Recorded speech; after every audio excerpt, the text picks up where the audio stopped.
Hi.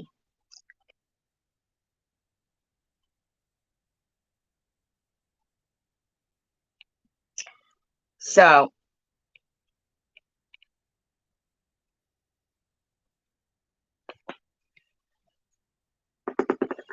as you guys know, I do think every day we learn something new, right? I was watching a live stream.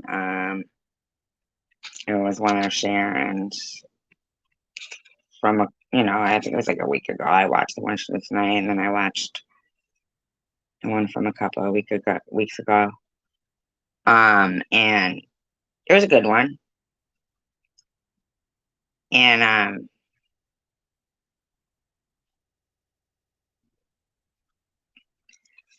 but there was a couple of comments from a certain person. Um, and lately they've been doing, Bible study. Well,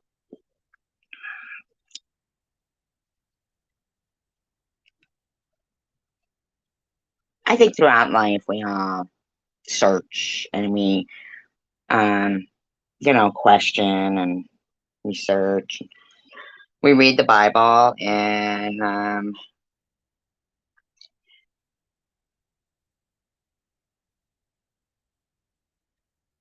but I think, for me, my definition,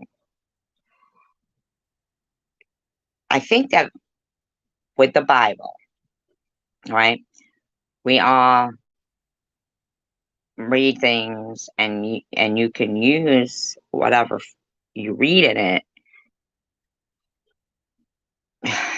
Sometimes, in a lot of ways, if we look at it like, okay, here's this, you know, great ancient writing, right?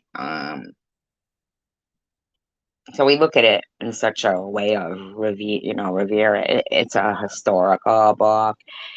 It really is a big history book.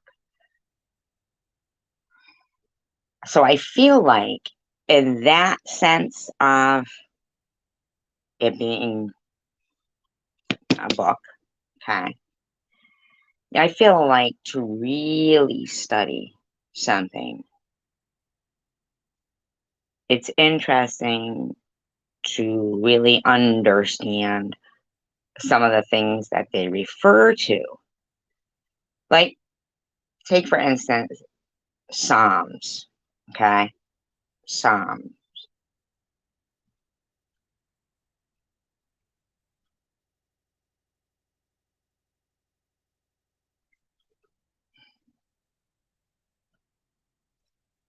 This is why I always wish I had a research assistant, so I didn't have to, like, go on a mobile hotspot, log onto my computer, and have to look it up. So, out of these 14 people, if anybody can answer the questions that I have, I'm not trying to teach you.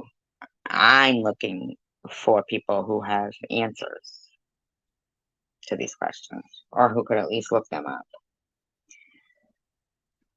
I guess I could just go look it up myself right now if nobody knows the answer. Psalm. Psalm. Can somebody tell me what that means?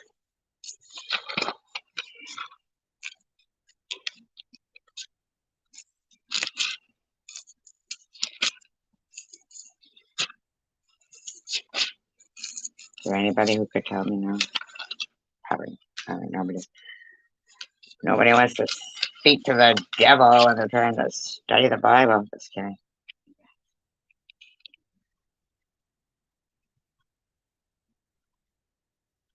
Songs.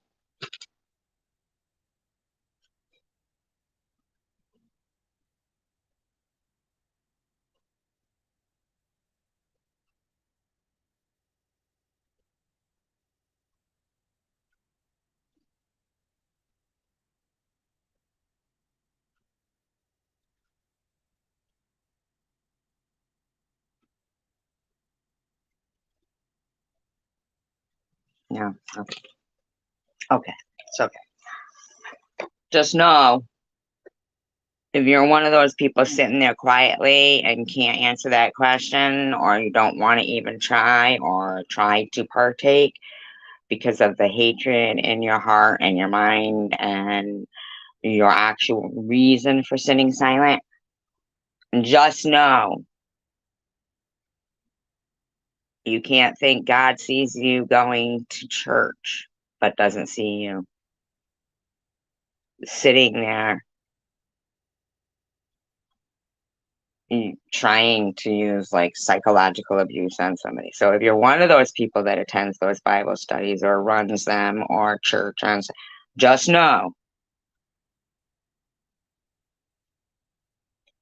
it's not so much the going to the church and being loud about, oh, I love God. It's what you're doing in silence that he's concerned about. That's my opinion. That's my opinion. Um,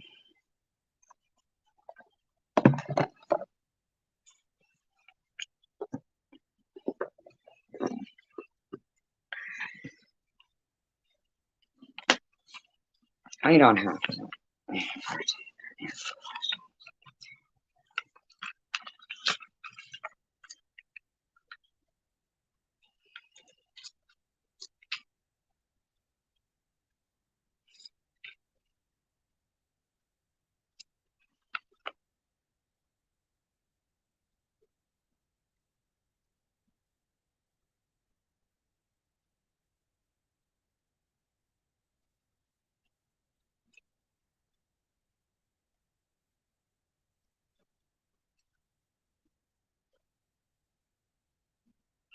How odd is it that the word Philadelphia is in the Bible?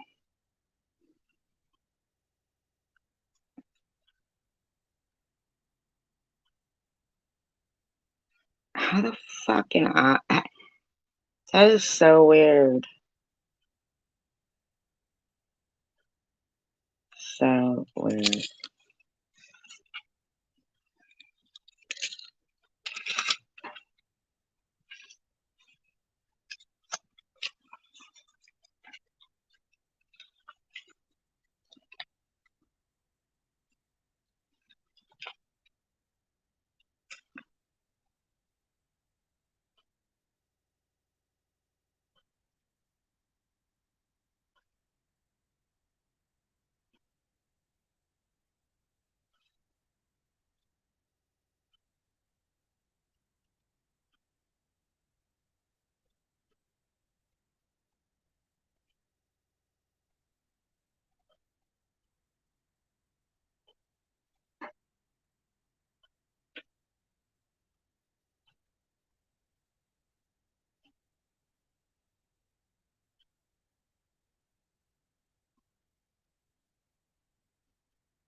Hi, Nepatrash.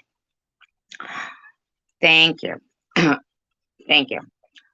So when it says in there, the Psalms part, when it'll say to the chief musician, then that means they're giving them to them, right? To sing, to make the music to.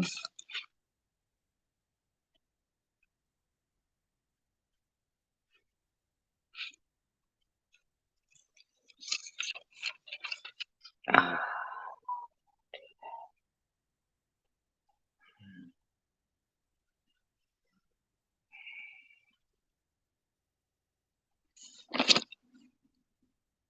do you think it's odd that the word Philadelphia? Thank you for coming in here because I know that you are knowledgeable about it.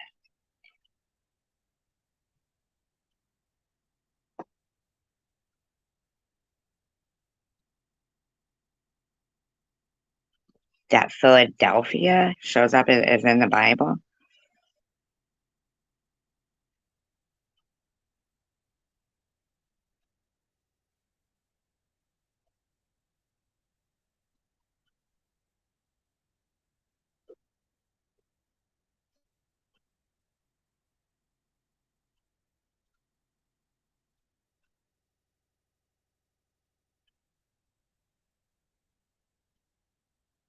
How do they sing them? Yeah, the Psalms are their lyrics, right? But how do they sing them? I mean, weren't they originally? And let me ask you another thing too, right? And I noticed because today, last before I went to sleep, right? I was thinking, and I wanted to do I wanted to do so probably most of the names for places they get from the Bible anyway. So they probably were, oh wow, that's so weird, isn't it? And like most of the places that they mention, half of the names and the things that we can't even pronounce. But Philadelphia, like rolls off the tongue, and words like Babylon, like Babel.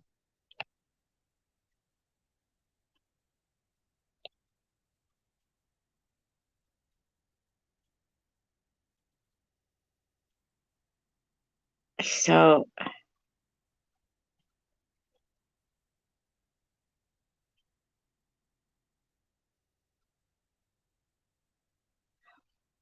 what city do you think they were talking about?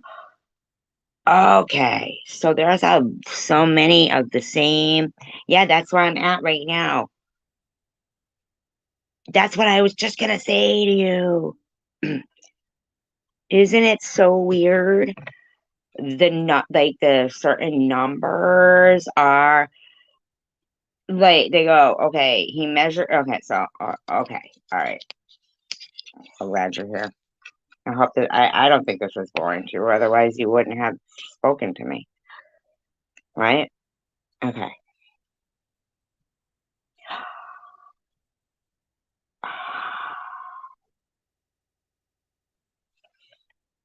Jerusalem. Hi. Thank you, Keith. Yeah. Okay. I get it. Well, I don't get it, but I mean, I get it. Like, what? So, do you think it's possible that it's already happened um that the earth was destroyed? Um not the earth destroyed, not the earth destroyed. Like multiple times. I know we think it's possible because we know that, right? That it's happened. Do you think that maybe this isn't to come? That this is what happened when, like, when it was wiped out by maybe a disaster? And then, okay, like, I always feel like,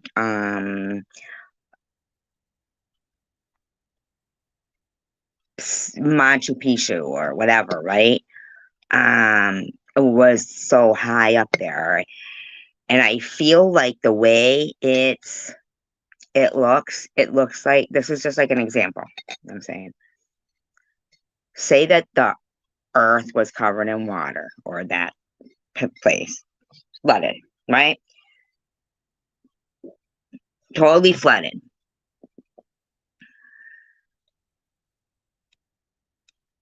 But one top part was showing. Is it possible that as the waters receded, like if you ever look at Machu Picchu, as the waters receded, that's what made the step, you know how it looks like steps almost, but they're bigger than steps. They're like plateaus, I guess you would call it, right? From a high peak. I think I'm having the right name when I'm talking about Machu Picchu. It's that high place, and it's got the, you know, you know what I'm saying? Nobody knows how they would even get that high up there, but if they rested there, but then, okay, I am in no way, shape, or form doubting that there's definitely gotta be past people who were smart enough to. I was looking at a church steeple the other day, okay? And this church steeple was, you could tell like it was copper and extremely pointed, narrow, high up, built in like 1825. Now, it's amazing to me. It seems that now the architecture and the rooftops that the today's craftsmen do are flat, basic,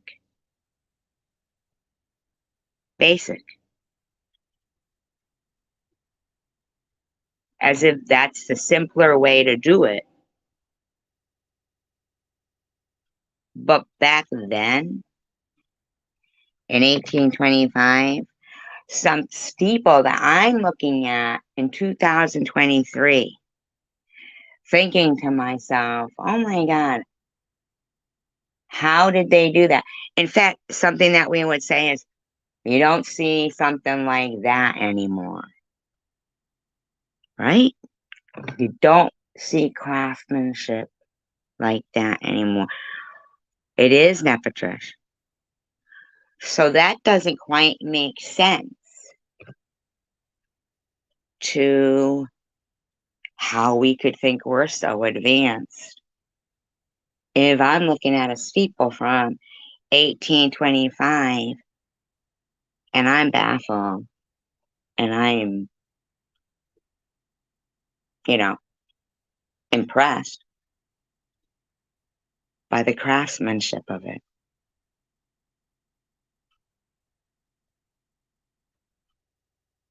It was like almost like, the ruler meant everything about it. But like Leonardo da Vinci, he was able to draw perfectly, totally accurate bird's eye view maps.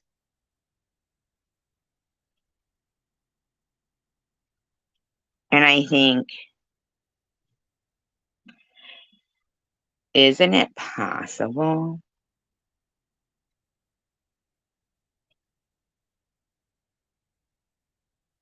that they could have flown? I mean, look at a hot air balloon. Isn't that just air heated up? Couldn't that have been what they thought were UFOs?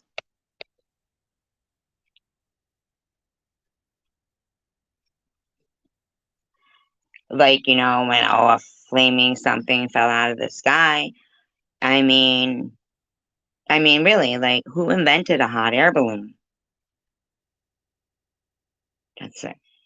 If anybody knows, who invented the hot air balloon? See, I like Bible study. I absolutely like study. I just like learning. I'm big into it. You know,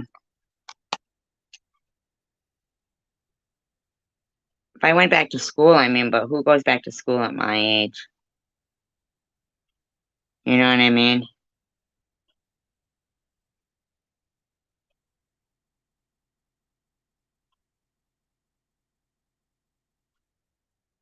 Nobody cares about. You know what I mean? Nobody cares about shit anymore. Beauty isn't in the eye of the beholder anymore. Everything's cut and dry and basic. Today's architecture boring, just like you said.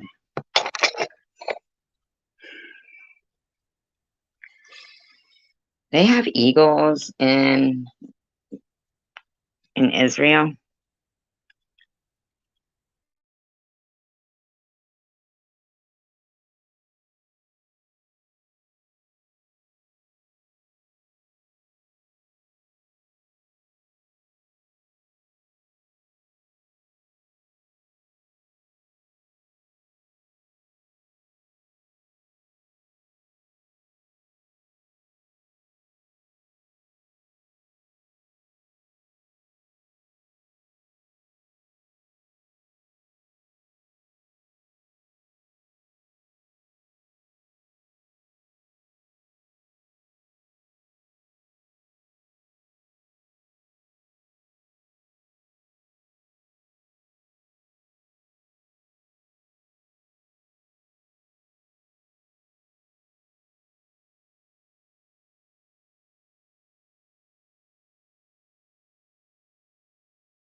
What, Nepachush?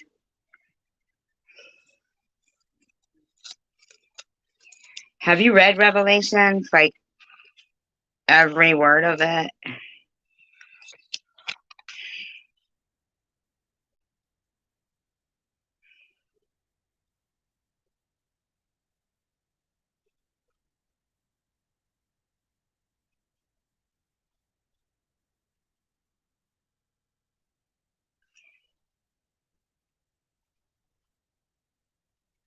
Oh, because I said about eagles. And autumn. They had autumn.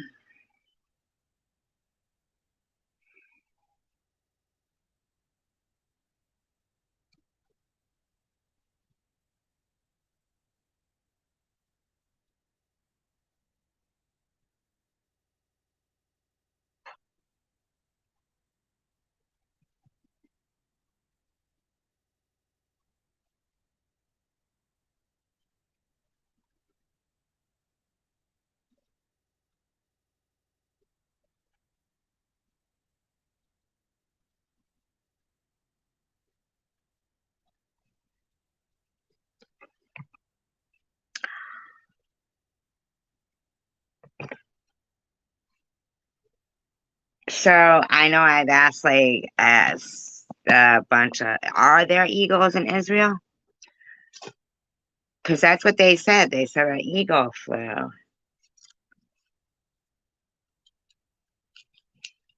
in this. I'm gonna read it. I'm about to read it right now. Cause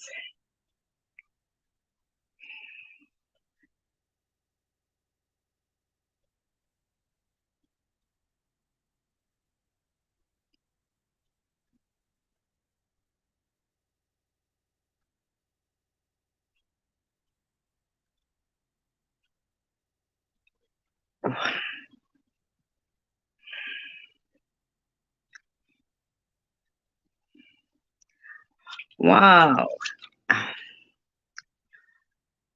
I'm really blown away.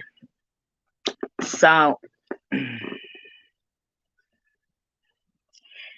yeah, and are they in the desert? I mean, like where? What? I mean,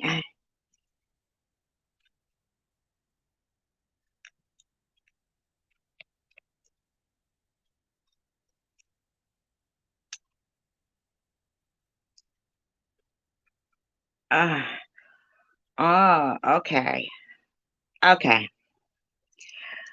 So I know I started to say this earlier. Okay, Maccabees was the actual book I was looking for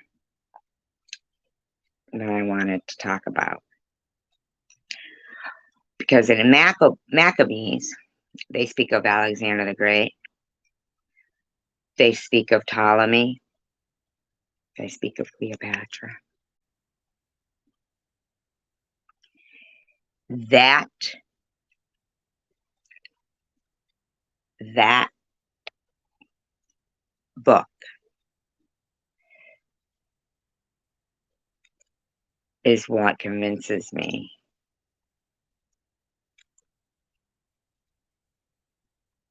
that in Maccabees, that convinces me that these things that were being written, okay, were actual history. Okay, these are real people.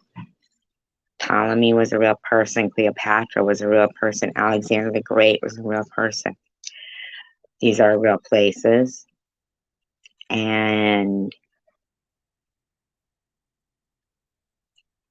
But I think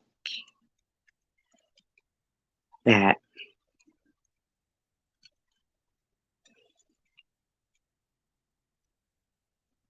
right, but it was originally Jewish. It was Judas Maccabeus, right? Something like that. But it's really pretty historical. Um, really is. I mean, Alexander the Great, he really existed. Ptolemy existed. They're mentioning people who existed. Once again, I want to reiterate.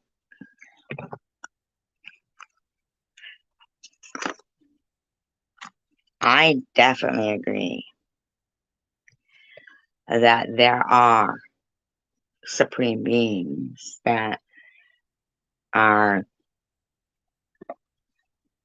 gifted with knowledge, and things that, how would we ever be able to replicate, right? So all the cloning, I mean, like real actual cloning, like in petri dishes, cloning of things. When people are trying to figure out, the God, um, the God factor, that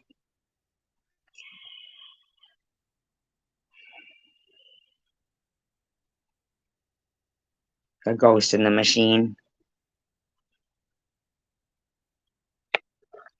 they won't, they can't.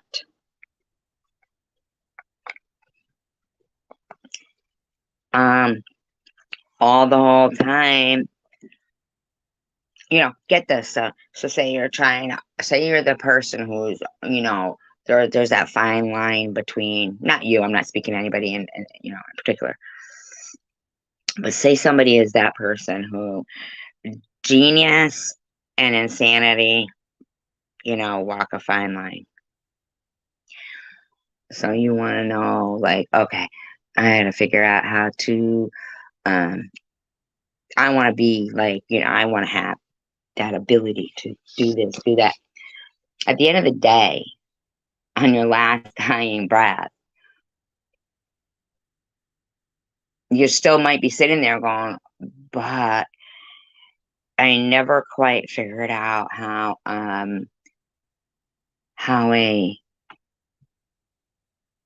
octopus changes its texture. Changes its texture when it's against a rock, or when it moves on to something else, and it can change its, it camouflage. I mean, it transforms into whatever's there, right? Another mystery. Or why trees, with leaves on them, drop their leaves in the winter because snow might get on those branches, and then it's going to make the branches fall. Or why Somebody made the sequoias and dinosaurs, right? And giants. And then they were like, this quite isn't working out. Let's wipe that out. Phew. Right? Obviously, God, the greatest, is everywhere and in everything. And we don't have enough time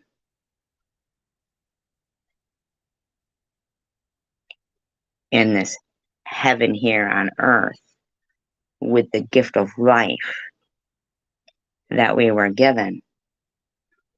And nor should we want to imitate his designs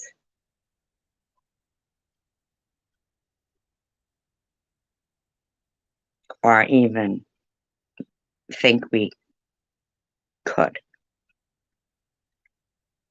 The real sin, though, could possibly not not real. And I'm just speculating. I'm not preaching. I'm not telling people. I'm just sharing my thoughts.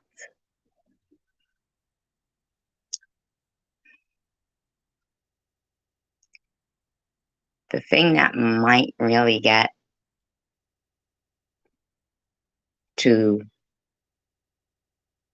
God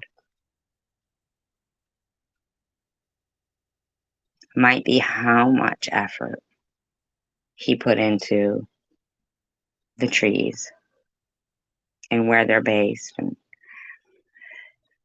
how these ones are here, like palm trees are there and these ones are here and this is how they ended up where they are. It's all amazing. And each one is made out of what? Molecules, atoms. We all are. They could be blown away by dust if you think about it. It's the ghost in the machine, the vacuum that makes those particular things say, boom, boom, boom, boom, boom. This is here we need to be. And individually, each one of those molecules, those atoms, has that same DNA as the others. Amazing, right? Right?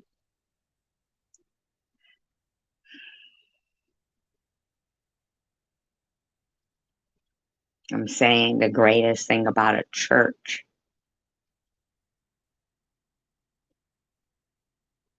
is the thought and the love and the hours and the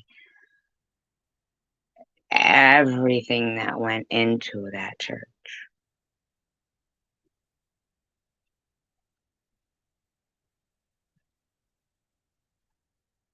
is wonderful, right? We need to stop and take a minute to look at the obvious and think, how strange that in 2023, I'd be looking at a building that was built in 1825, thinking, how the hell did they do that? They didn't have cranes and shit then, did they? In 1825? And I wasn't standing outside of this church. I was down the street from it. You couldn't even see the actual building, but the steeple you could see. Right, Nepatrish?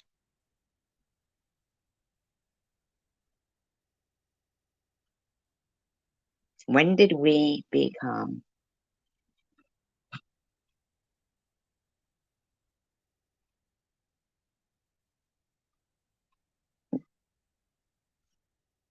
I don't know. So cut and dry and basic. When was the last time we've seen a great artist that wasn't a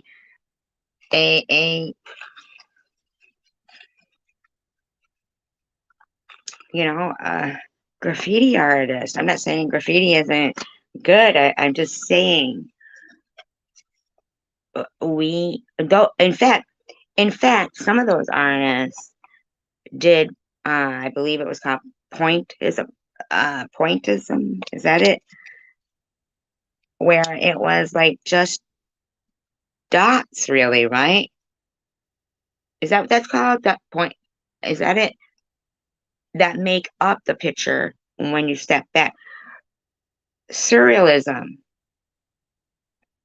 I mean, now we'll just let a computer do those things for us. I spend more time going back and correcting the talk to text stuff. It's incredible. Half the people think I'm crazy because they think I'm writing this fucked up shit and it's talk to text. And I'm just like fed up. I'm just like, ugh, can't take it anymore. You know what I mean?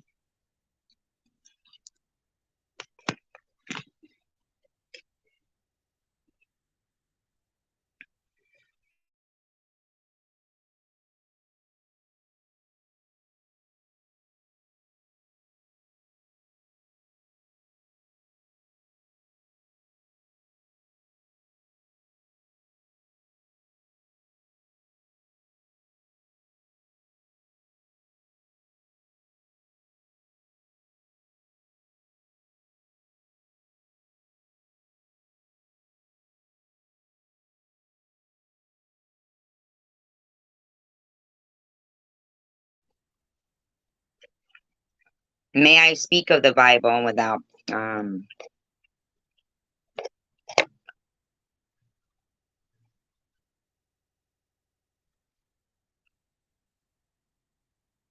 I find it weird that in John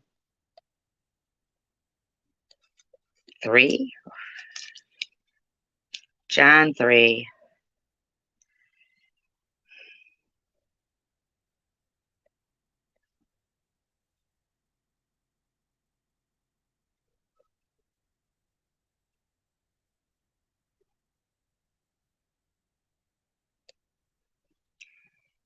um, wow, wow. So anyhow, okay, so get this. John 3:11. Okay. Now, this particular Bible has, some things like summaries. Okay. And then it has the Bible, that part. Okay. But in like a little paragraph or whatever, it'll say, we'll summarize, which I like. So it says, prosper with purpose. One of God's most fervent desires for us is that we prosper in our souls. This means he wants us to be mature spiritually, to be full grown in mind, will, and emotions. He wants us to think with the mind of Christ and according to his word. When we are able to do this, we can separate our emotions from decisions we need to make. So I think emotions matter. I think that's why people are they're supposed to be able to, right, have empathy, right? To be able to at least try to imagine themselves in somebody else's position. To separate our emotions from decisions we need to make and use our will to line up our lives with his will for us. To the degree that we do that, he also wants us to prosper and be healthy in all areas of life. There has been a great deal of discussion over whether God wants his children to prosper. Some believe poverty is a virtue, while others believe that all Christians should be rich. I do not believe either one of those extremes. I believe we should concentrate on spiritual maturity and keep God first in our lives, and He will gladly give us everything we need to live happy, generous, blessed, and prosperous lives. God is more concerned with how we behave than what we own. I believe that. Hi, Buns. I do believe that. Matthew told us to seek first God's kingdom and His righteousness, His ways of being and doing. And all these things would be added to us. God wants us to have things as long as things do not have us. Yes, God wants us to be very blessed, and He wants us to be blessed, to be a blessing to other people. We are to have prosperity with a purpose. Ooh, I like that. I like that.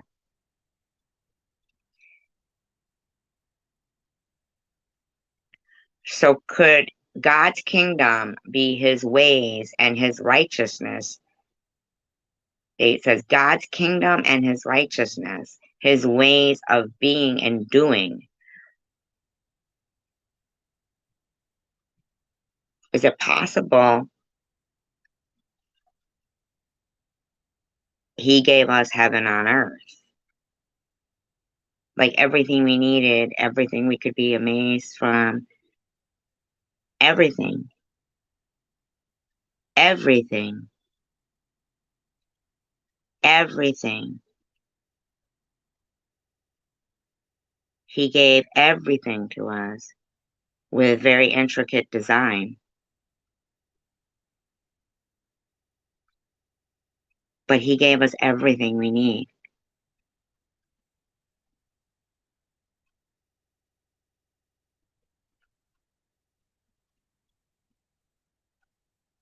Hi, and blessings.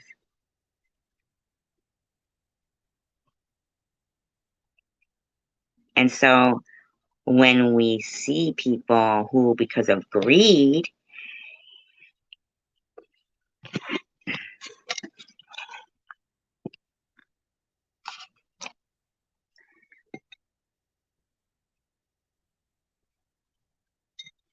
all right, so I'm going to keep reading, okay, so that we can keep discussing, right? Because every time I read the Bible,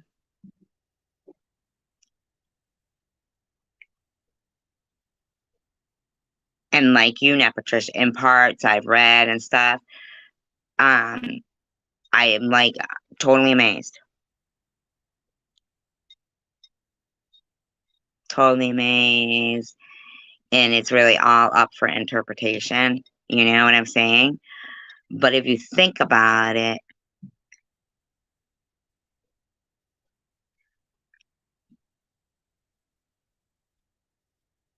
there's so many amazing things here,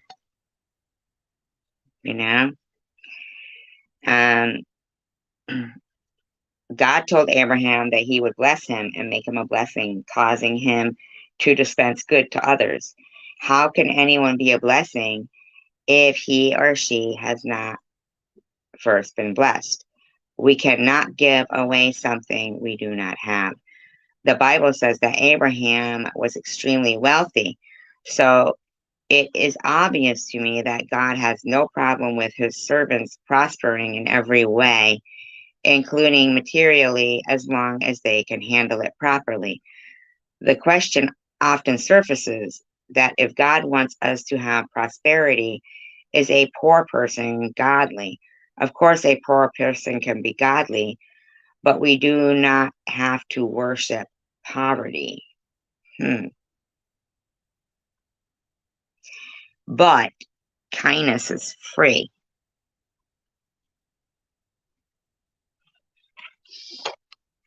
You know, trust, honesty, just being there as a friend, all that stuff is free. So I don't think that there's a price on everything. You know what I'm saying? Like, I think having a kind heart, even like, when people go, well, it's the thought that counts, that you wanted to do, you know what I mean? Or whatever, you know what I'm saying?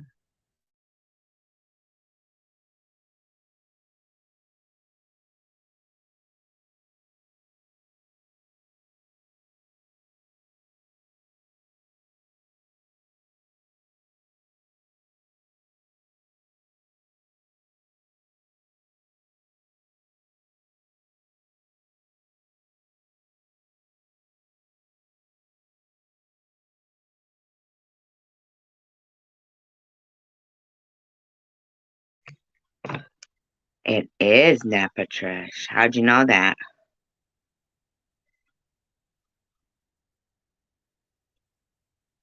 Are you prudently?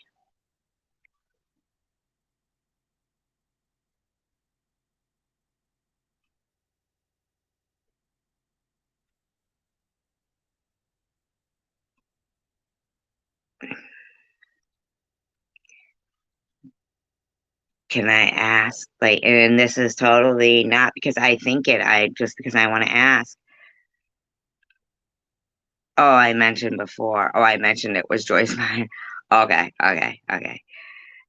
Are you prudently? That's so funny. I know you're not because I saw your video. I saw your video. Which, speaking of your video, right? With the fossilized fern, right? Inside there. Isn't that incredible? Isn't that so incredible? Makes you wonder, like, what, even though that stone has um on prosperity, meaning making money. That's what I was gonna say. Like, is it possible that certain people who get, have, or even like, like how some churches take a lot of money and stuff. Is it possible that they use that kind of thought, prosper with purpose, that thought process, and then maybe they'll give like whatever to somebody,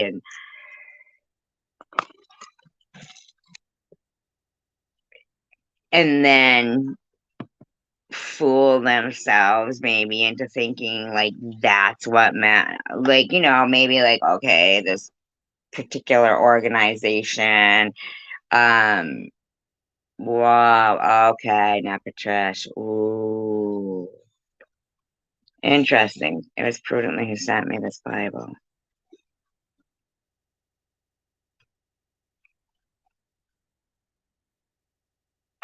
and I didn't ask her for that money for the tires, and I didn't ask her for the money for the tires, and she off. I said, no, it's okay, Prudently. That's, for the $100, and then then I said, well, okay, here, how about you just send it right to the tire place? And she's like, no, no, no, take your time, paying it back. I know that you're having a hard time. And then 2 weeks later, 2 weeks, 2 weeks later, it was all over the internet of what an asshole I am, basically. And I know I didn't ask her. She insisted. I mean,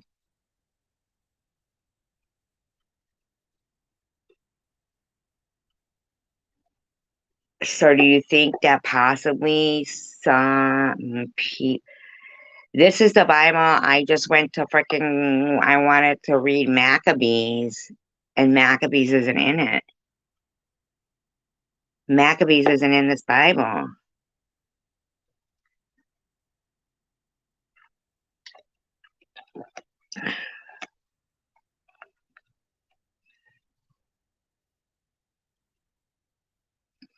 Want to know what else is weird? And I should follow up on what happened to this guy during the same time as the Chris Watts case. You remember Christopher Watts and his wife and his two little girls? Remember that?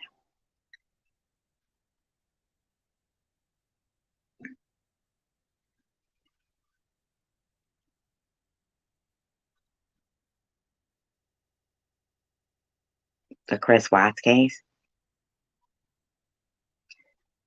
During, right around the same time.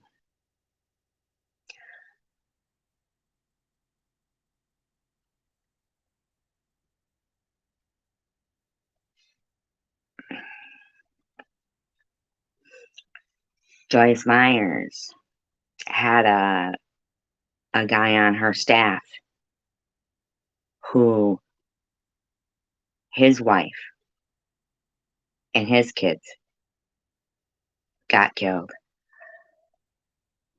Yeah, look that up because somebody looked that up for me so I don't have to like open up my computer and stuff and see what happened with that guy.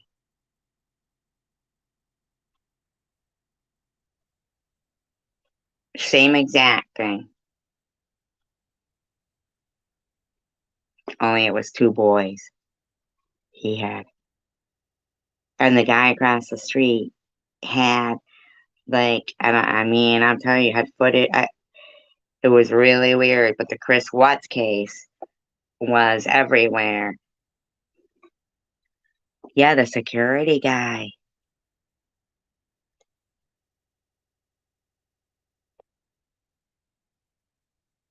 See, I had the Old Testament and the New Testament that my sister got me. Yeah, Martin Luther removed Maccabees. Yep. But I had the one my sister had gotten me, and that had Maccabees in it, and that was old and new. Yeah, right, Buns? The same time. Isn't that weird?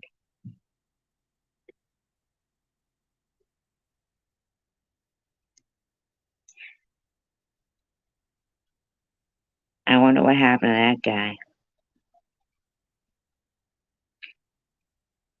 Yeah, made it like a home invasion.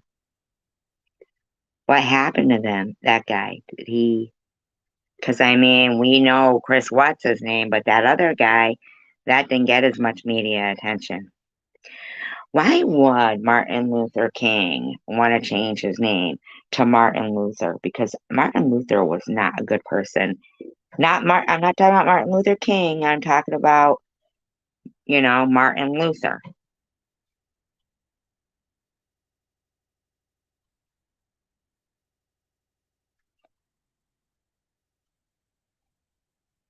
I mean, I think his father changed his name and then he changed his or something.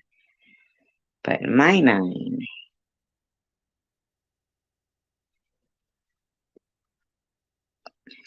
so I'm going back to right now to John 3:11. Okay.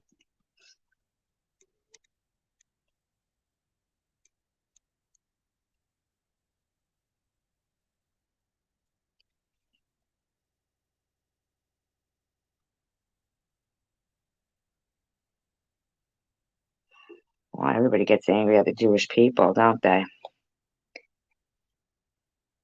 But we're all Jewish, in my opinion.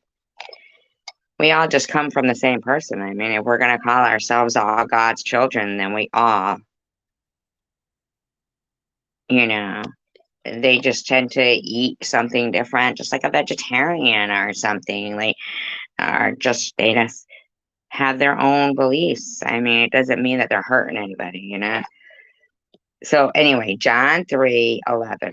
Beloved, do not imitate evil, but imitate good. Imitate. I don't know why I would want to imitate, but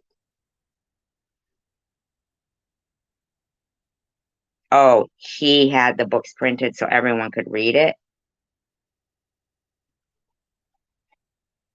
Martin Luther did. So he had money. Was he really a king? It says, he who does God is of God. But I guess that's right because little kids imitate until they learn, right? Okay, so I see what you mean. I get what you're saying. Okay. He who does evil has not discerned or experienced God, has enjoyed no vision of him, and does not know him at all.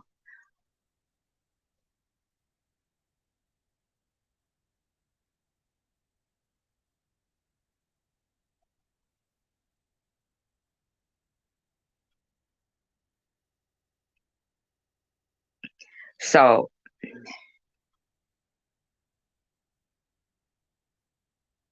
oh, he wasn't rich? Okay. But he had them printed. What does that mean, Gutenberg printing press? Really? They had a printing press back then?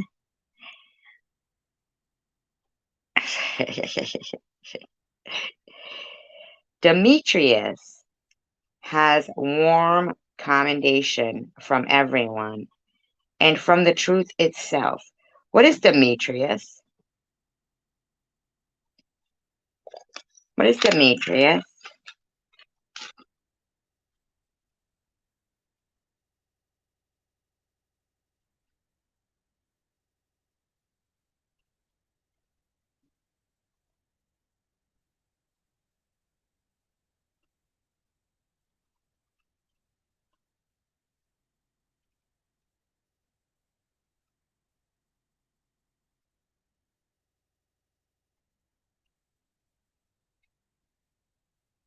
I know it's a name.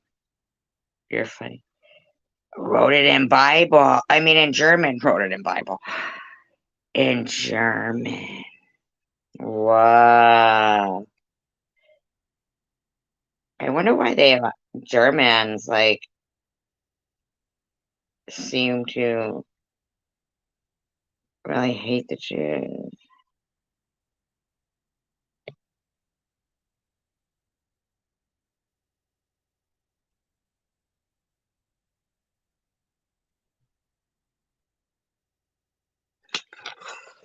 So Demetrius has warm commendation from everyone and from the truth itself. We add our testimony also, and you know that our testimony is true. Now this is a no.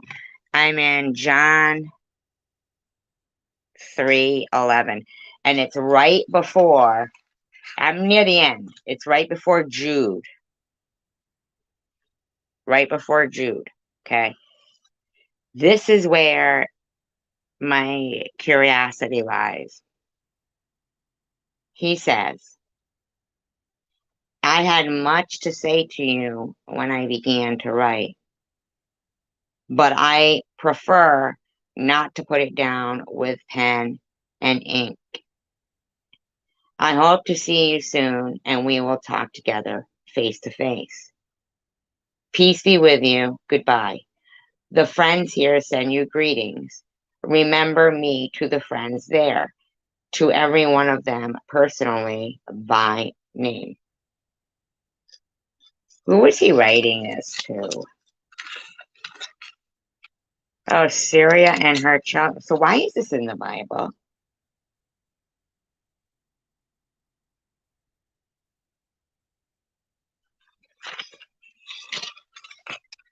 It says Second John.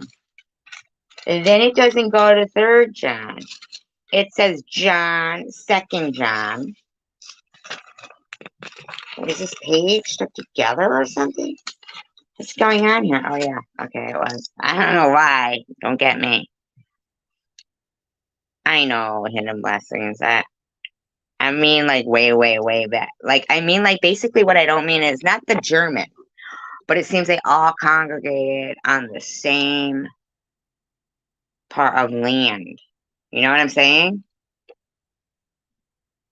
What is the most prevalent religion in Germany?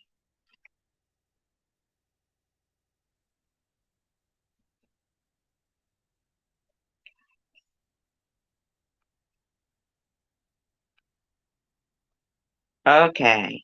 Third John is a brief letter addressed to a man named Gaius, who was most likely a pastor or a leader in the early church, where John has to warn the recipients of the second letter not to associate with false teachers.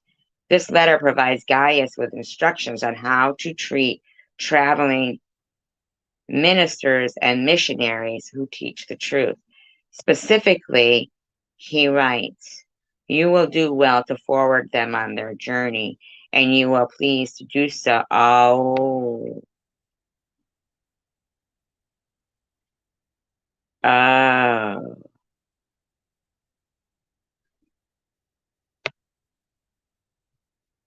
so basically,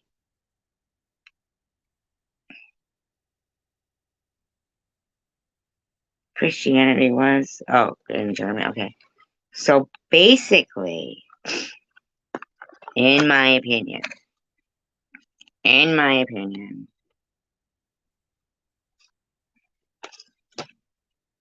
basically,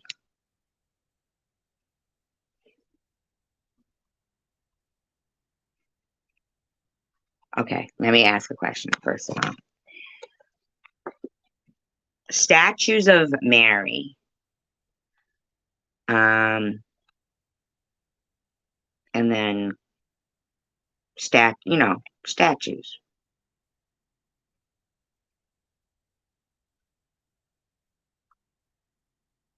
Would that be seen as praying to a graven image?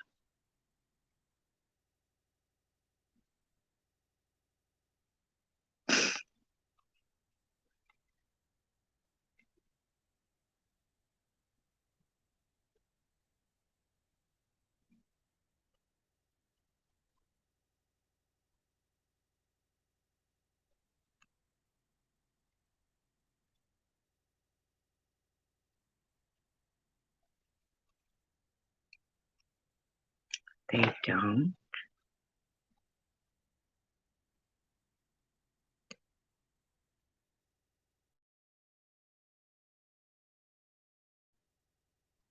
Do they have like crucifix? But in churches they have them, don't they?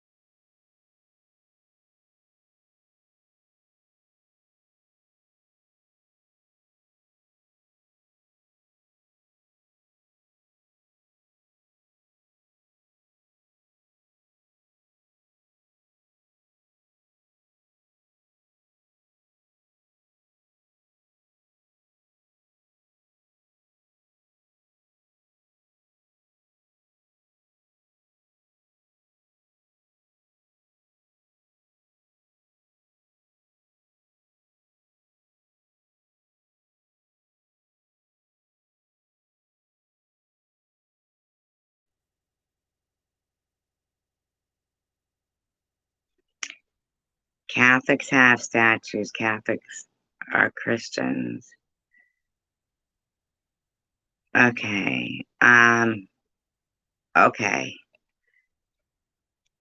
Is it idol? Like you're idolizing somebody. Isn't that the same as worshiping somebody? Idolatry, right?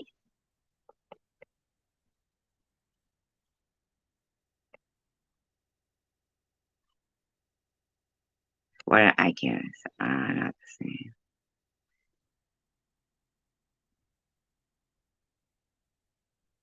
Like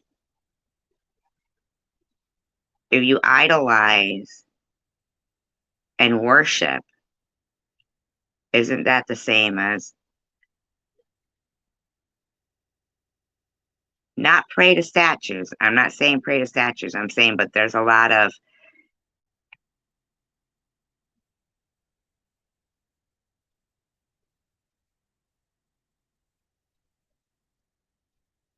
crosses with Jesus on them or statues of Jesus or Mary that I've seen. I've never seen like a Jewish statue. I've seen a Chaim, like Chaim, but not a person, like not a statue of a person.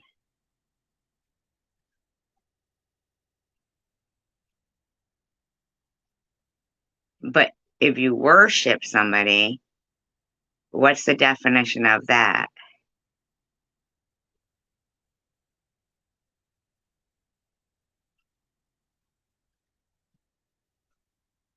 Is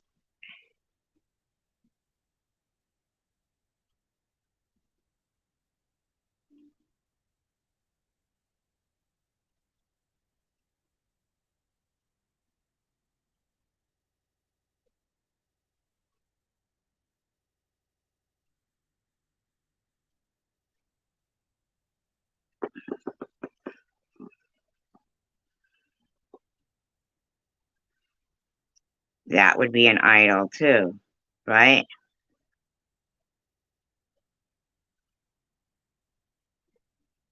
What's the definition of sinfulness? Worshipping?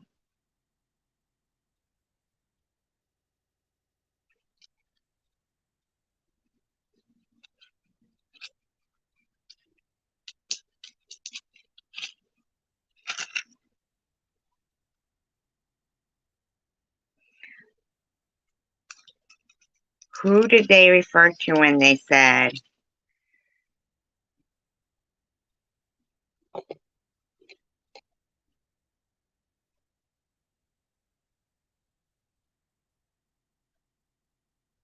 okay, beloved? Can somebody look up who Gaius was?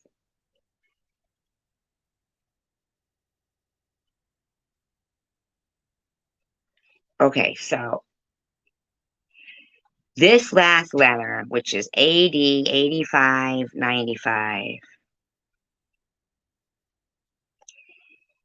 says basically that traveling ministers and missionaries were supposed to be welcomed. Okay. Now,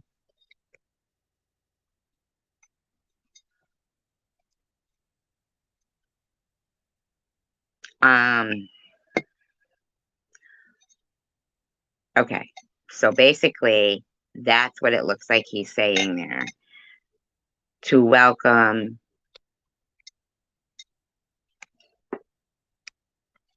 it's what it says. It says, do what you can to send missionaries and traveling ministers on their way in a manner that is worthy of God's service.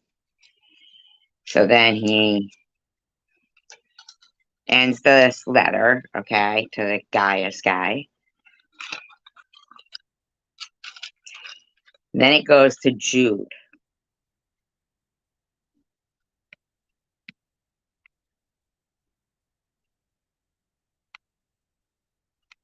So Jude,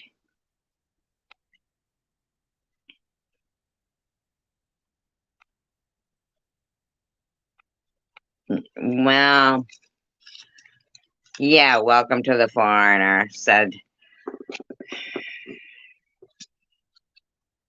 every country that's ever been invaded. Just saying.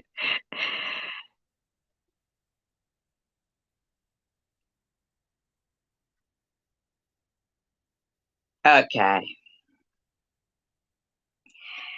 So it's kind of looking like, in my opinion, whoa, how sad. Now I could be wrong. I could be wrong.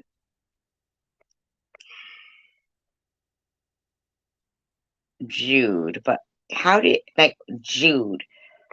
Okay. A servant of Jesus Christ, the Messiah, and brother of James, writes this letter to those who are called chosen, dearly loved by God the Father, and separated, set apart, and kept for Jesus Christ. What does that mean? What does that mean?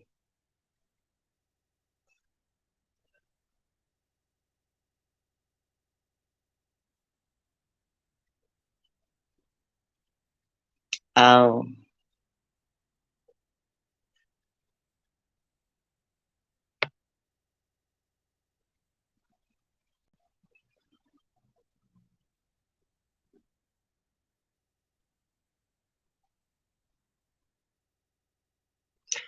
okay. Okay.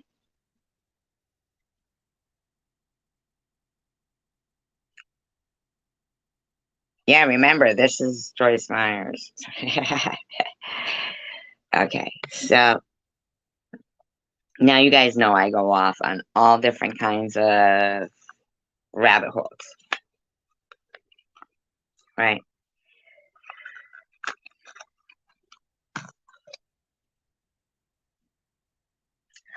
What I'm thinking is this. What I'm thinking is this.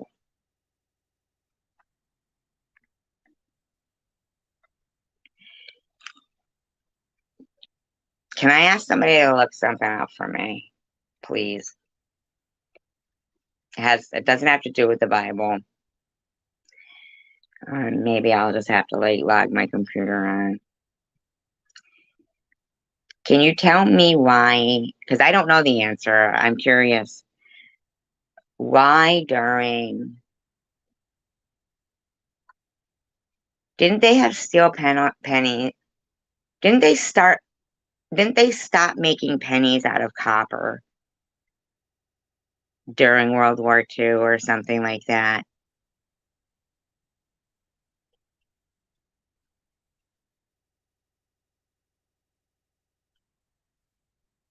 Am I wrong? I could be wrong. I'm asking.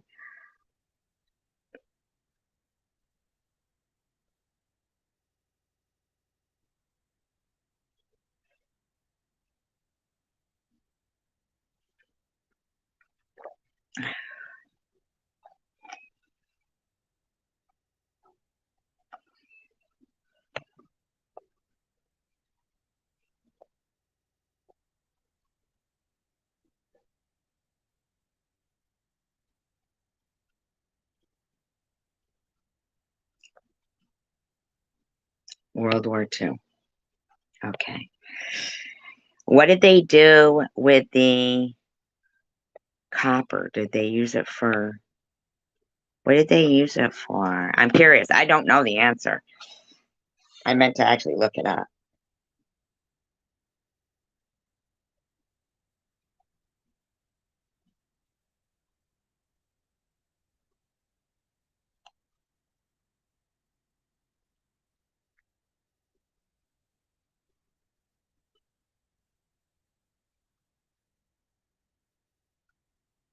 Military. Okay. Okay. Now, France during World War II, didn't they get invaded pretty quick? I mean, I know that they fought a good fight, but then they surrendered. Um, I think they had a problem with their guns. They didn't have good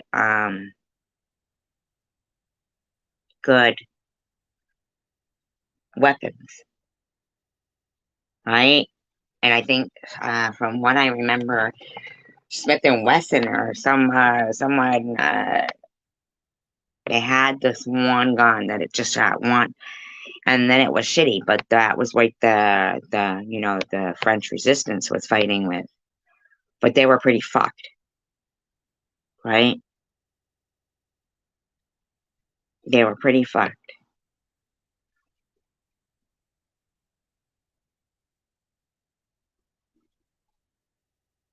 I could be wrong. I'm just like I'm trying to recollect.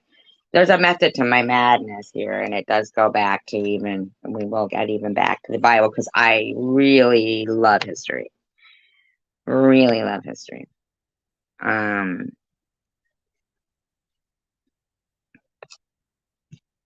but I do believe they were lacking. They did have, though, I believe, like the second or the third in Navy ships, battleships.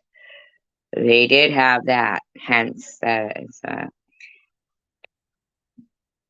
yeah, bad equipment, right? What did the U.S. So the U.S. was using, we used our copper, right, for war materials. But in 1933, right before, or right as, in actuality, World War II was beginning, allegedly, here comes the Statue of Liberty made out of copper from France.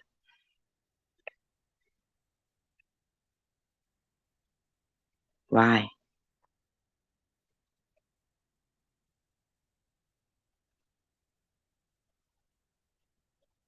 Isn't that weird? Where'd they get that much fucking copper? And why? And I bet you they were wishing that they had it back. I mean, obviously, copper became necessary during World War II.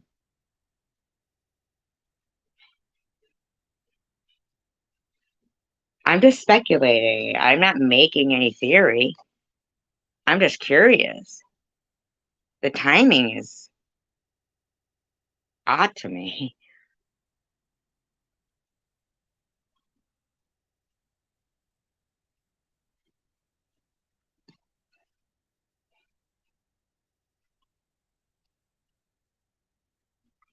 Um,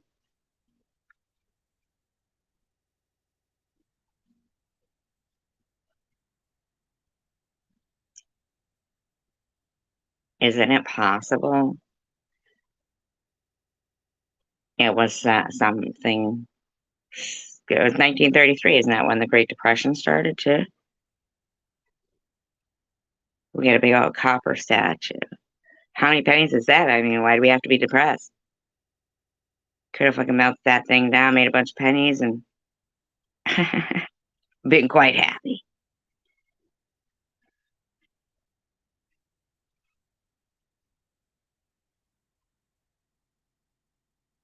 Have you ever, like, I just was thinking, like, the Trojan horse? It's not like, that'd be perfect. That'd be a perfect Trojan horse. I'm only speculating. I'm not anything. I was just I was thinking about, I was actually studying the Statue of Liberty. I know, stupid, I know, but a peace offering for what? We weren't fighting them.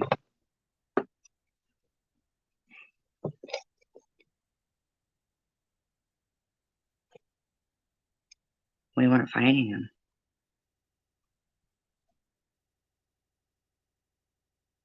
The timing.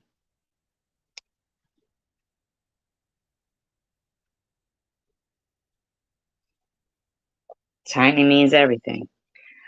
Which brings me back to in 1492, Columbus sailed the Ocean Blue, which actually is the exact time and day of the Spanish Inquisition, which makes me think that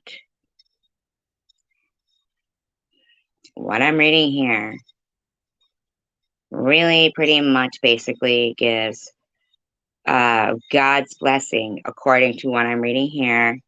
I'm not saying I'm right, to go in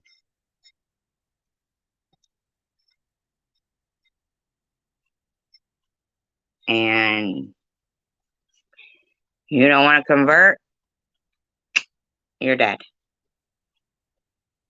welcome missionaries here to do God's work. In the meantime, every time somebody new went somewhere else, which is true to anything, even if you bring in like a piece of wood into a campground that has a moth that is not indigenous to that forest, you can cause chaos. You could create chaos.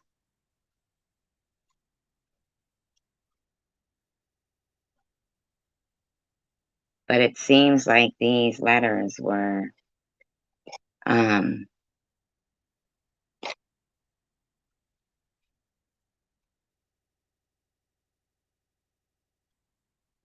false teachers are ungodly. They want to use God's grace as an opportunity for disobedience, and they deny Jesus Christ as Lord and Master. They reject authority and look down on what they do not understand. They are like clouds without water and like trees without fruit. Jude, a servant of Jesus Christ, the Messiah, and brother of James, writes this letter. What does exactly Messiah mean?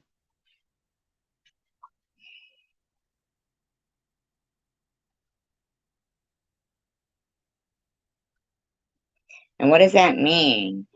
Chosen, dearly loved by God the Father, and separated, set apart, and kept for Jesus Christ. May mercy, peace, and love be multiplied by you.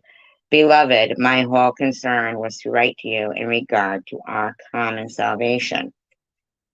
But I found it necessary and was impelled to write you and urgently appeal to and exhort you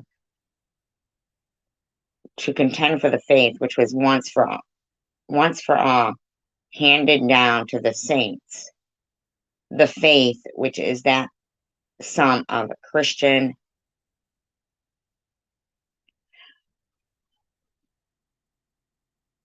belief, which was delivered verbally to the holy people of God. Okay. Delivered verbally, in parentheses.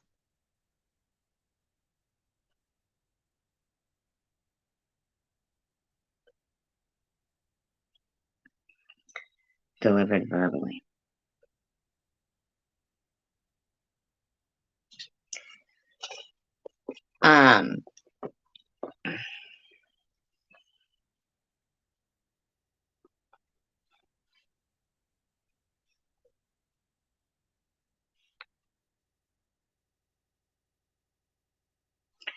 The ending of a word, I-A-N.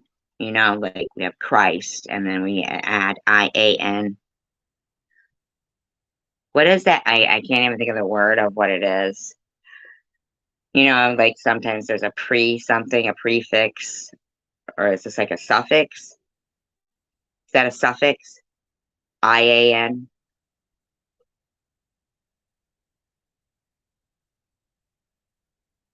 What does that mean? I-A-N.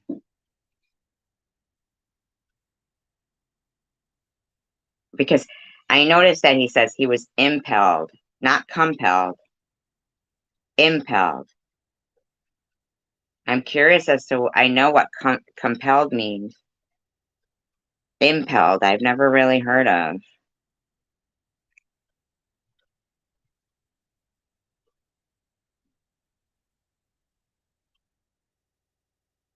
So Christian like, but not quite a Christian.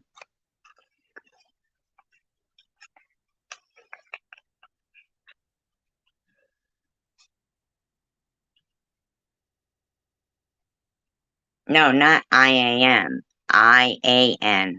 Like Nancy. I, Indian, A, Apple, N, Nancy. I-A-N.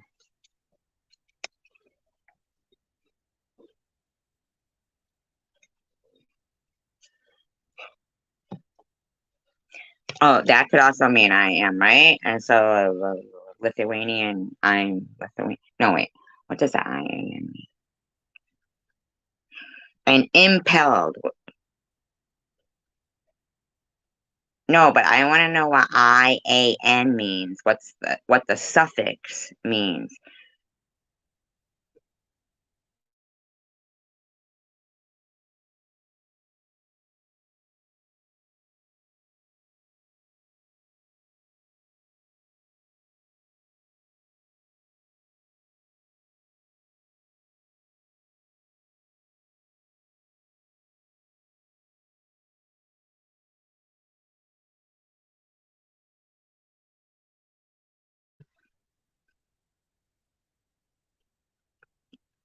It means belonging to.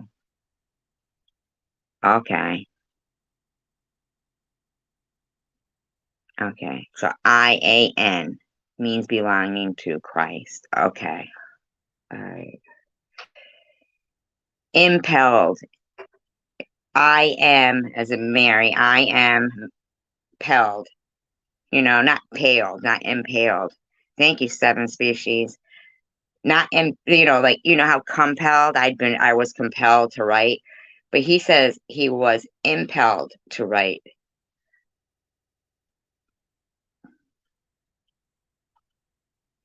Thank you. I appreciate that, seven species.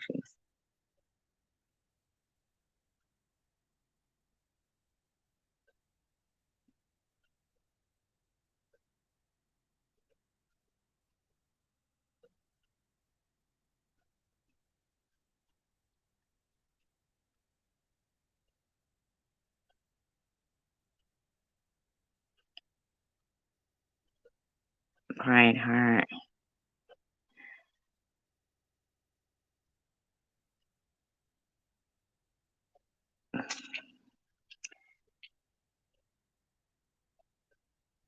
And was urged. So he was urged to write him. So what compelled, if somebody was compelled, would that mean they were urged to do that themselves? Like COMPEL? You know what I'm saying? What's the difference between impelled and compelled?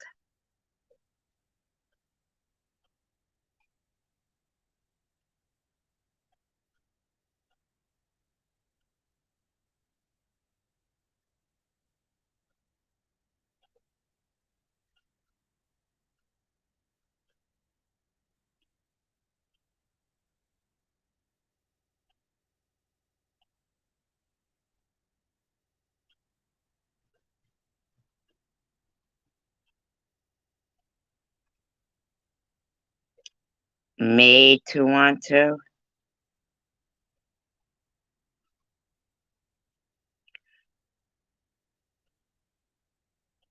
Oh, so I'm just wondering if like somebody made him write the letter or if he wanted to write the letter or if somebody made him write it.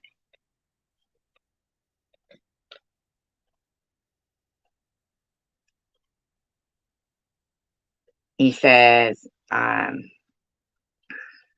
for certain men have crept in stealthily, gaining entrance secretly by a side door.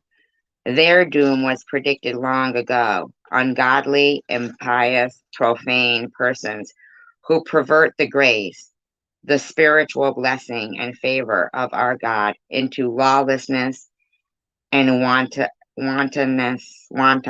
Wait, you know what I'm trying to say? What does that mean? Wantonness. Not wanting wontons, but and immorality, and disown and deny our sole master and Lord, Jesus Christ, the Messiah, the Anointed One. Now, I want to remind you, though you were fully informed once for all, that though the Lord at one time delivered a people out of the land of Egypt, he subsequently destroyed those of them who did not believe, who refused to adhere to, trust in, and rely upon him. And angels who did not keep, care for, guard, and hold to their own first place of power, but abandoned their proper dwell. Wait a minute. Wait a minute.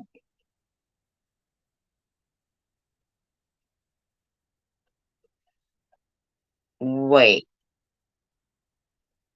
What? Did you know that?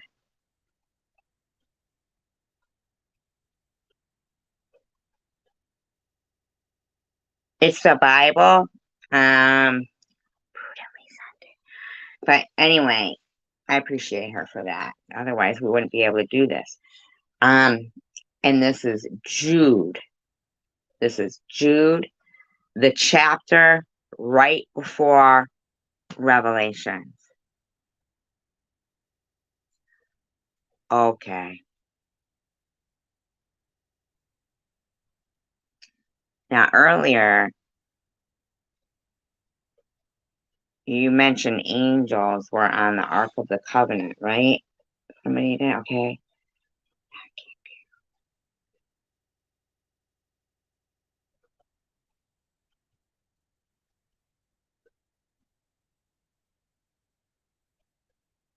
Okay.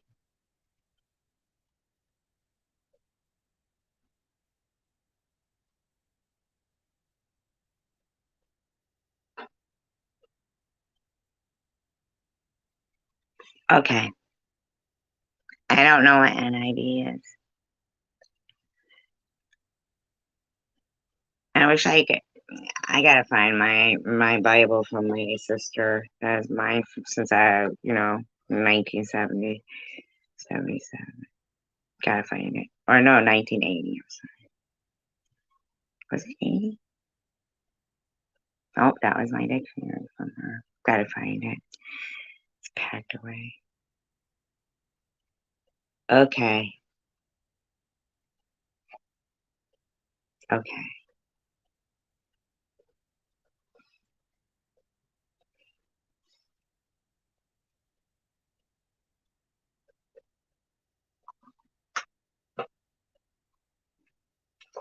Okay. Okay. All right. Now, I'm not telling people that this is how I believe. I'm not even anything at all. Totally loving this. I love the people that are talking. I don't know, Dr. Joyce Myers, but it's the Bible. We're just, it is what we got. What I have right here, this is what I got. It's probably close to, right? I mean, you guys, right? It is, right? Okay. So let me ask you guys what you think about this. Because every day I think about these things. You do, Stephen, do, yeah. Bias conviction funds. I see what you're saying. I see what you're saying. Okay, hidden blessings. I don't know what you mean in her name, but we're just reading. We're reading. This is good for. We're just learning every day. Okay, let's not think about. I mean, really. Here we go. Let me just ask you a question. Was it hard, and is it hard for people to believe in things they can't see?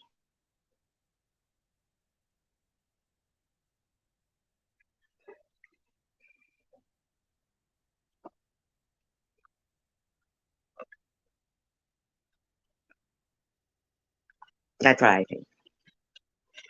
I think it's hard for people to believe in things they can't see. Right, but I'll tell you when I'm reading the extra commentary. At this point, I'm reading the actual Bible part of it. I'll let you know when I'm reading the commentary part.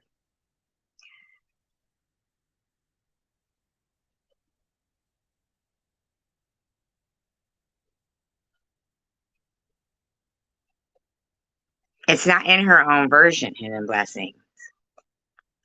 It's just the parts, the little extra commentary, Hidden Blessing.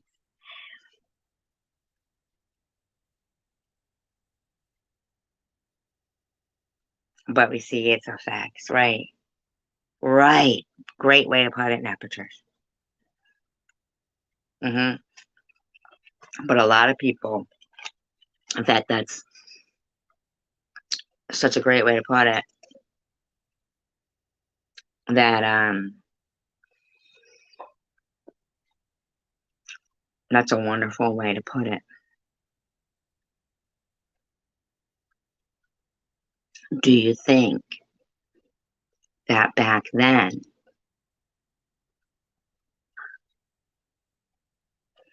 say they were going through a drought and there was, then water came, did they say,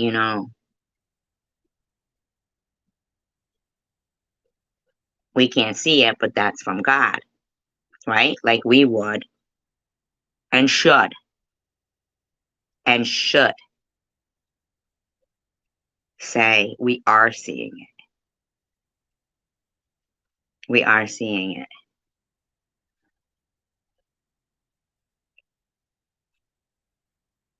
right? We should see it in everything.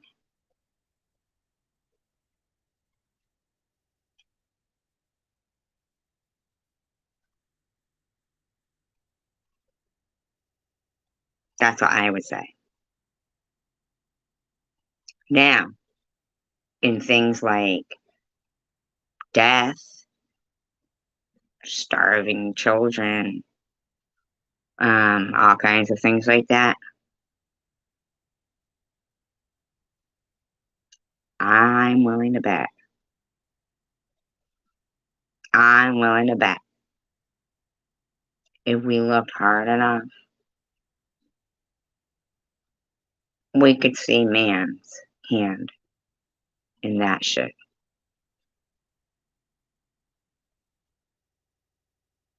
Diseases, like even things like the kissing disease with the Indians. When they came, right, it's not easy to read. That's why we keep stopping and we're just speculating and we're just studying. We're not even teaching. We're just learning about all different kinds of topics too. Really, I mean, I think I really like this conversation too. It's not a workbook. It's not nothing. It's just reading. Um,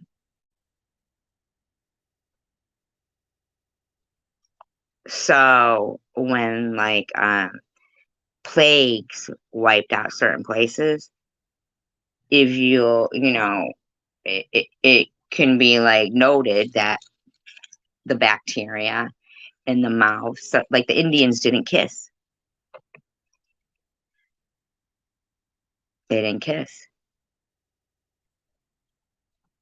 But when they came over or look at the chicken pox, tainted blankets, they couldn't see the chicken pox, but they died.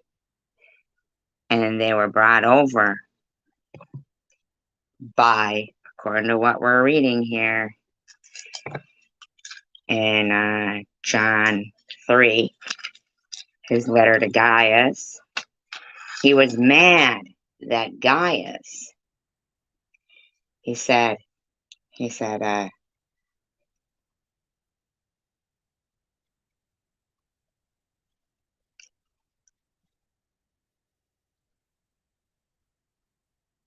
was mad at Gaius because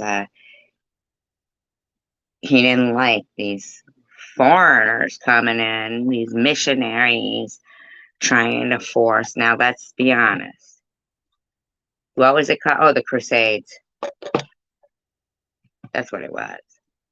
These weren't missionaries coming in. These were the Crusades. Let's check history.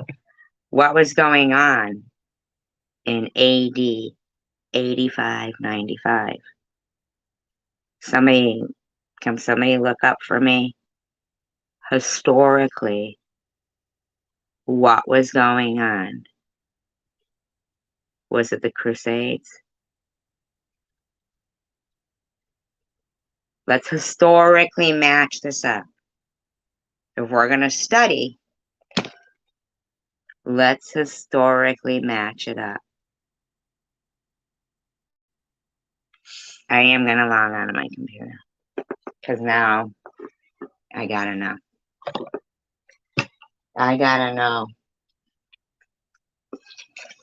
I got to know. Now that'd be a tragedy. But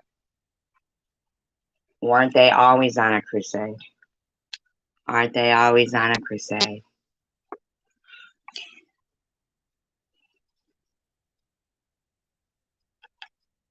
See, that's why God said, don't intermingle. Because basically,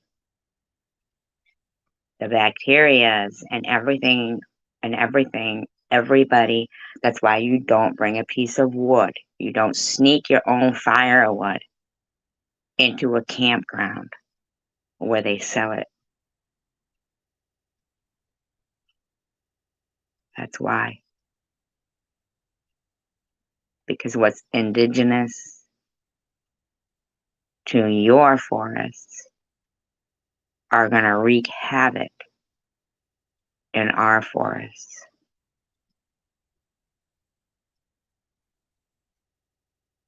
But they were killing people. That's why you don't bring a different bug here. That's why. That's why.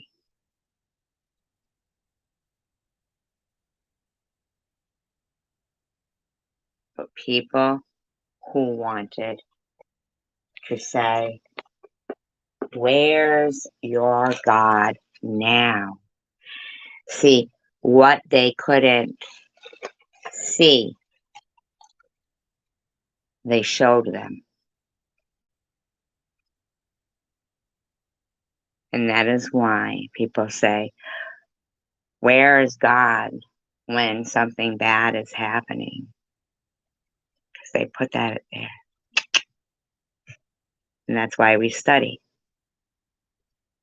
Because it's all history. And history cannot repeat itself.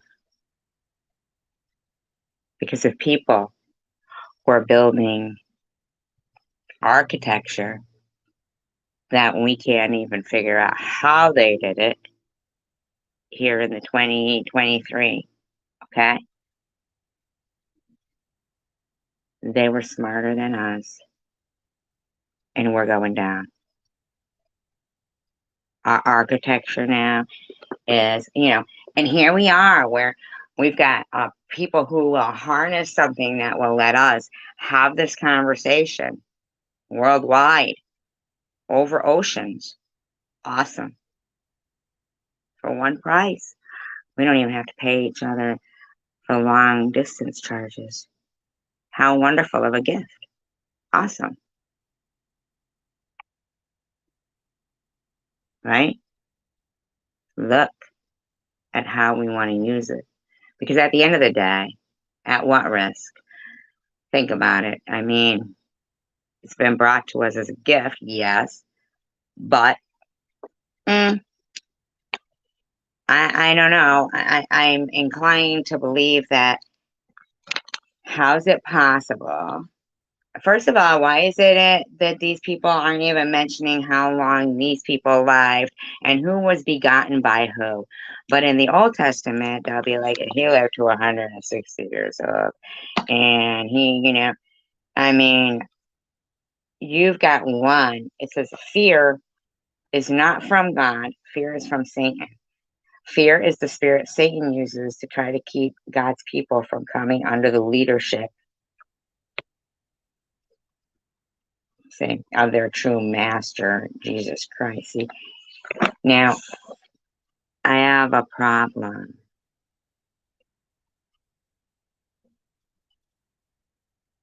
with murder. But we're not going to go there right now. Not right now. Not right now. I don't think I think the anointing was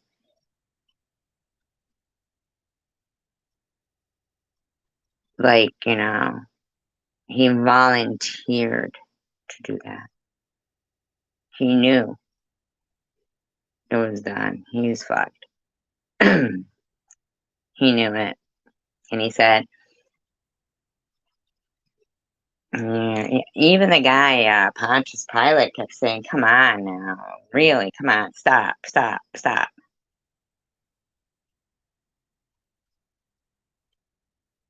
I just want to say, who was it he raised from the dead? Lazarus, right? Lazarus.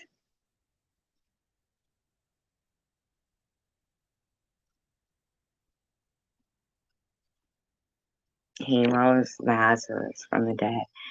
And they said he was in his. They were like even talking how he'd be. He'd been in there for that amount of time. Then what happened to Lazarus?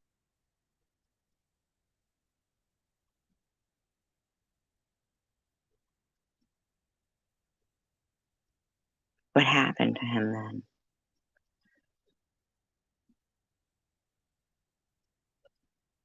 Now you know me. Well, maybe you don't. But when I'm researching something, I really research. I mean, I'm not just sitting. I don't watch.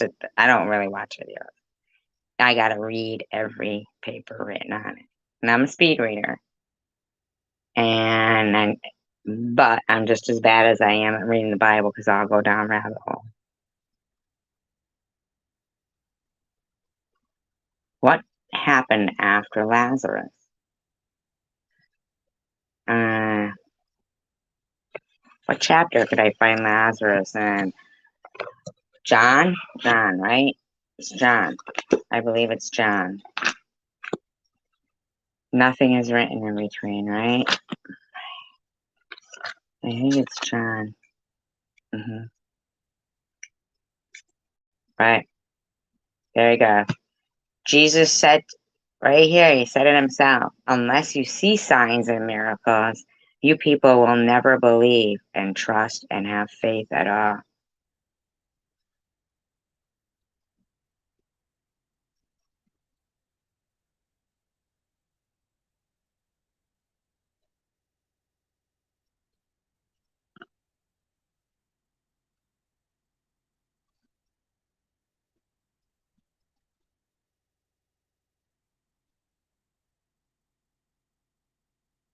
Um, Nobody, when the water is moving, put me in the pool, but what? Okay.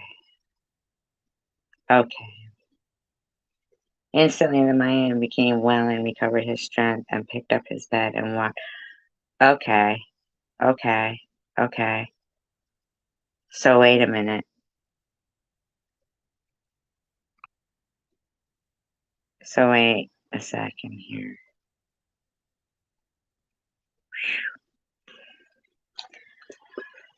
So a traveling ministry.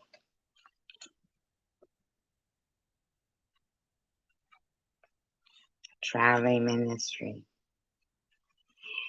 They also say don't believe in people who are magicians, perform this or perform that, right? And yet they'll speak of these miracles that Jesus performed. Is that not magic?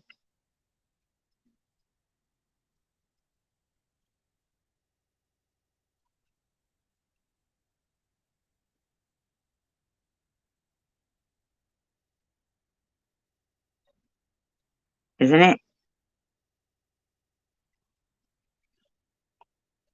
Is that not magic?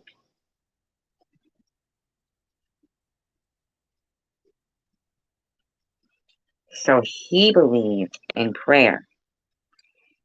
Maybe. Maybe. Now, there's two sides to this in my mind right now, and I'm so torn. I mean, this is truly, truly Bible study for me. Are you guys still with me? I don't know if I'm losing you guys or what. I'm not even saying I'm one way or the other. I don't even know how to feel right now.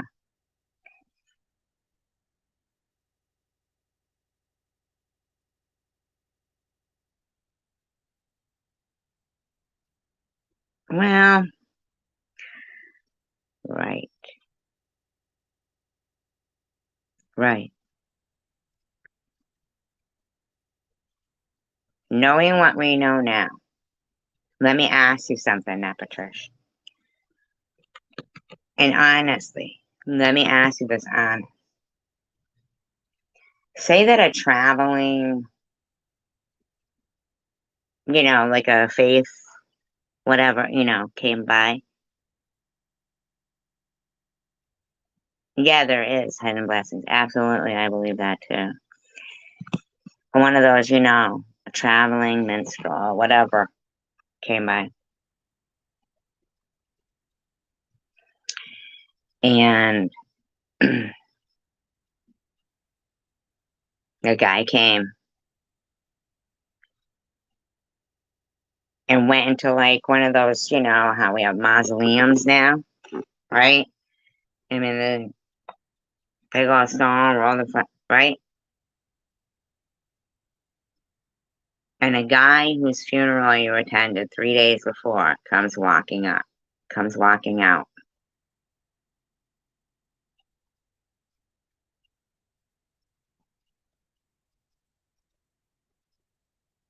Truly tell me, initially, your initial reaction.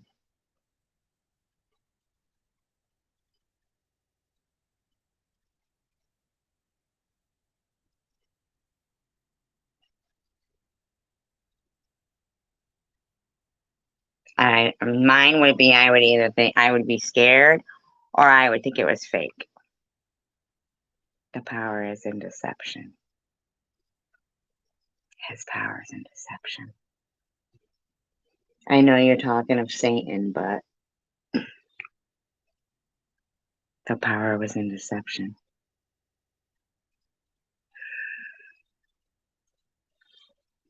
Throw another O in God. The power is in the deception.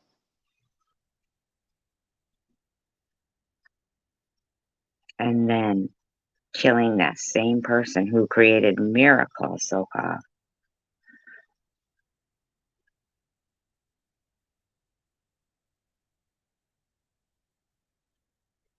And saying, where's your God now? So since they didn't see him come save him,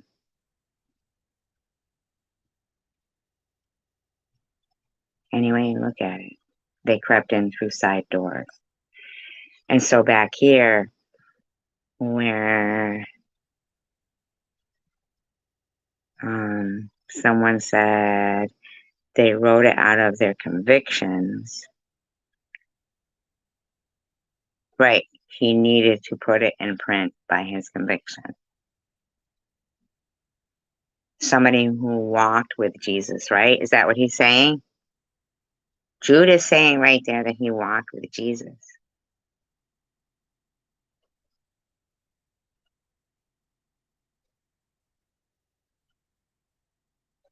It'd be a good purpose for him, hidden blessings. It'd be a good purpose for him.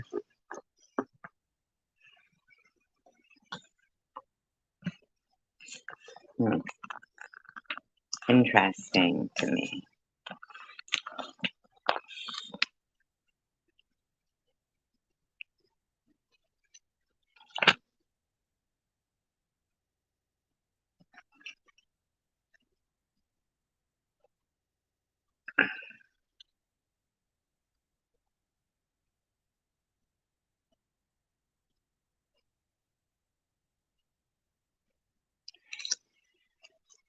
Um,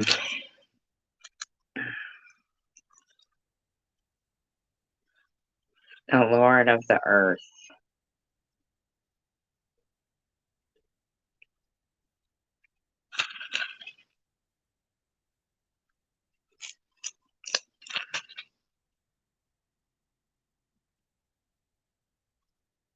one of the four living creatures call out, come. And I looked and I saw there was a white horse whose rider carried a bow, and a crown was given him, and he rode forth conquering and to conquer. And when he broke the second seal, I heard the second living creature call out, come. And another horse came out,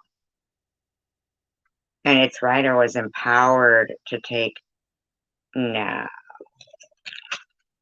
stop that.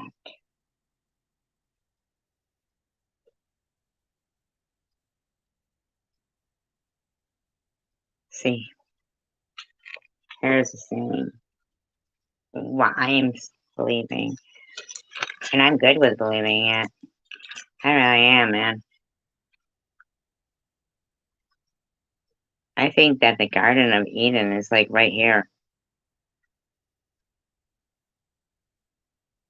I walk past people's houses and I will see people with, these beautiful gardens that are like so supremely landscaped, and they probably do take staycations. You know what I'm saying? They might even be with somebody that they love spending time with.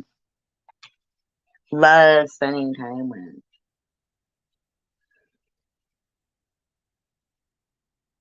But on the flip side,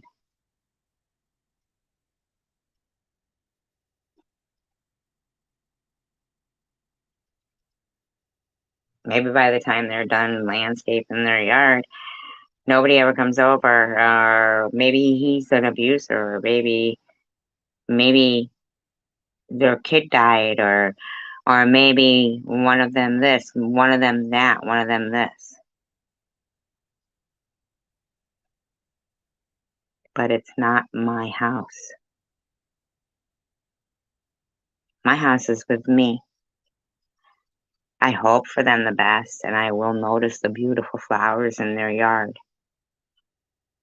But I certainly wouldn't peer through their windows, trying to find a way to point a finger at them and say, look at them, evil people. I'd never do that.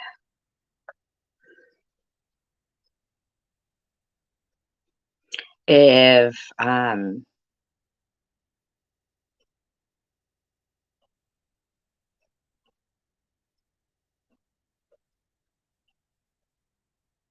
somebody came running and big old prepared to kill crowd came in there and said, thank you, Aunt Patricia.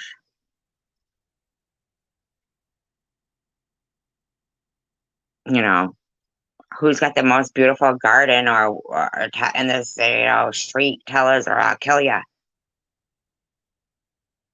My first answer would be, I don't know. Boom, I'm dead. Good with that. I'm good with it. I'd rather die than witness somebody else's death and then think that as long as I threw them under the bus, at least I'm saved. And that's what happened. Bunch of fingers pointed and said, this guy did it. He did it.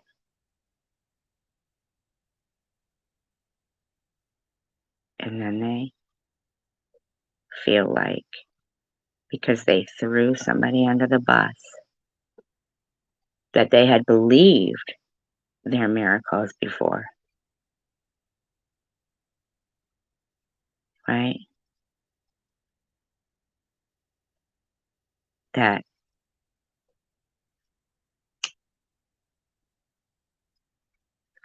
now I'm safe. That's what that means. It means that you threw your neighbor under the bus to save yourself at the end of the day. And that's bullshit.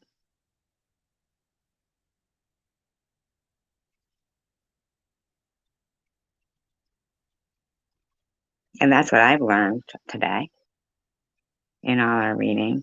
But I've also learned that I'm not sure, since I also have read in John, that the two next, then they just were insistent, no, no, no, kill this guy. That perhaps that person wasn't an already deceased person. And the anointing was perfume to mask the odor of what was already going to be happening, as in deception. But I don't know. We don't know yet. But I do know the message I got loud and clear is that if you're the type of person who can save yourself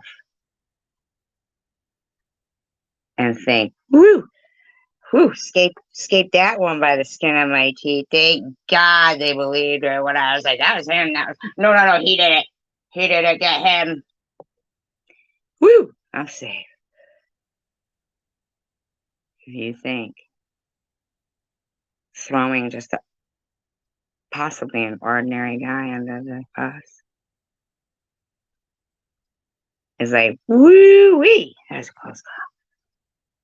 God dang, thank God I changed my shoes, my sandals, and I did this and I shaved before that, right? But we'll learn more about that.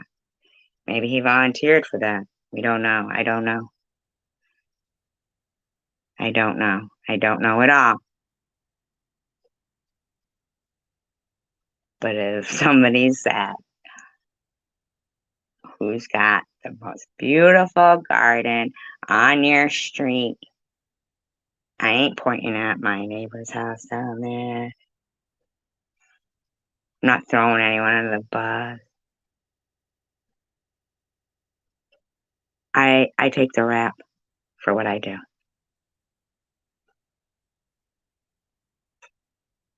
Right?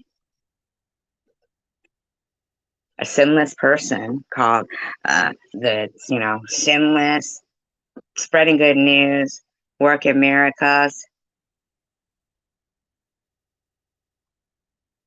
Get him. That's all I'm saying. He's got a beautiful garden. Have you seen how he makes his flowers grow? He's always working miracles in his garden. Doesn't work that way because God still sees. He knows what's in your heart. He knows what's in your heart.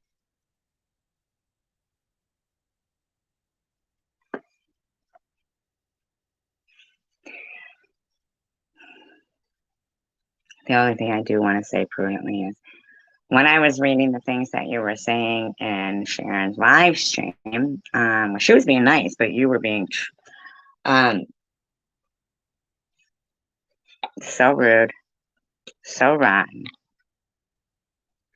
that I can rest assured that I am positive that if I ever try to go in your Bible study, I would be welcome. Certainly not as much as my sister, the 7-year-old, or my daughter, or Munchie was. I know that you were ready to keep Munchie in there as long as they were nice. Isn't that just horrible? But that's okay. I've learned a lot about what type of person you are.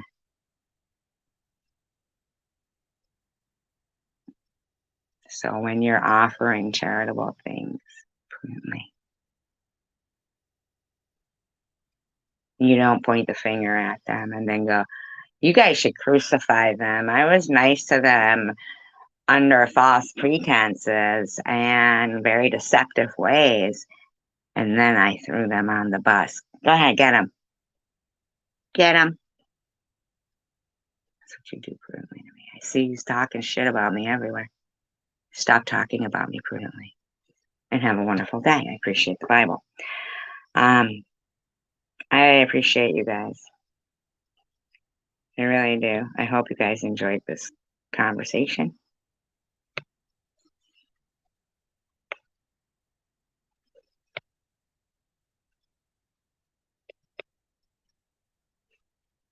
Thank you. Hidden blessings. I appreciate that. Appreciate you all.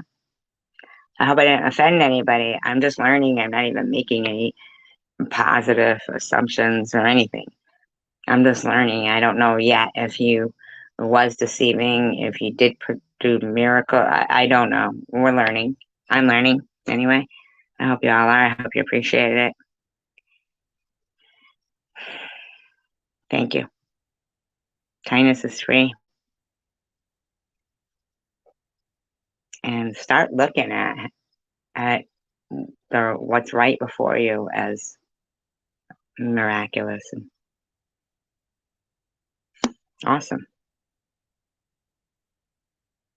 Peace, love, and tacos.